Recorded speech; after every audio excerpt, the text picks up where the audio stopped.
নমস্কার, চলে এসেছি সহজ ভাতের সহজ একটা রেসিপি নিয়ে। আজকে আমি করব ডিম ভাপা। খুবই সহজ একটা রেসিপি, অথচ অত্যন্ত সুস্বাদু। এর জন্য 5টা ডিম নুন দিয়ে সেদ্ধ করে নিয়েছি। তারপর খোসা ছাড়িয়ে একটু এইভাবে ডিমগুলোকে চিড়ে নিচ্ছি। এবার নুন হলুদ মাখিয়ে নেব। এমনিতে তো আমার বাড়িতে ডিম কষা, ডিমের ঝোল এইসবই পছন্দ করে, কিন্তু ডিম ভাপা আমার বরমশাইয়ের ভীষণ পছন্দের, তাই আজকে করছি ডিম ভাপা। এবার ডিমগুলোকে হালকা করে তেলে ভেজে তুলে নেব।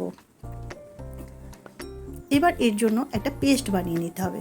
তার জন্য নিচ্ছি কালো সর্ষে, হলুদ সর্ষে, পোস্ত, কাজু বাদাম, কয়েকটা কাঁচা লঙ্কা আর অল্প একটু নুন।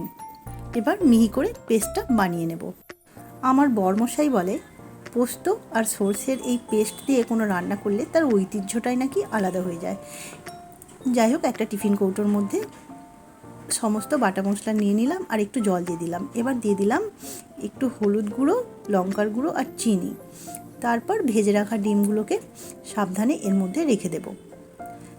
আর ওপর থেকে কয়েকটা কাঁচা লঙ্কা সাজিয়ে দেব আর দিয়ে দেব সর্ষের তেল। তারপর এটা ঢেকে 20 থেকে 25 মিনিটের জন্য মিডিয়াম ফ্লেমে স্টিমে দিয়ে দেব।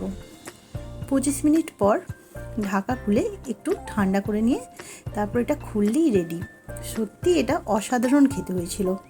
বরমশাই তো ভীষণ খুশি। আপনারাও বানিয়ে দেখবেন। আজকের মতো টাটা, সবাই খুব ভালো থাকবেন।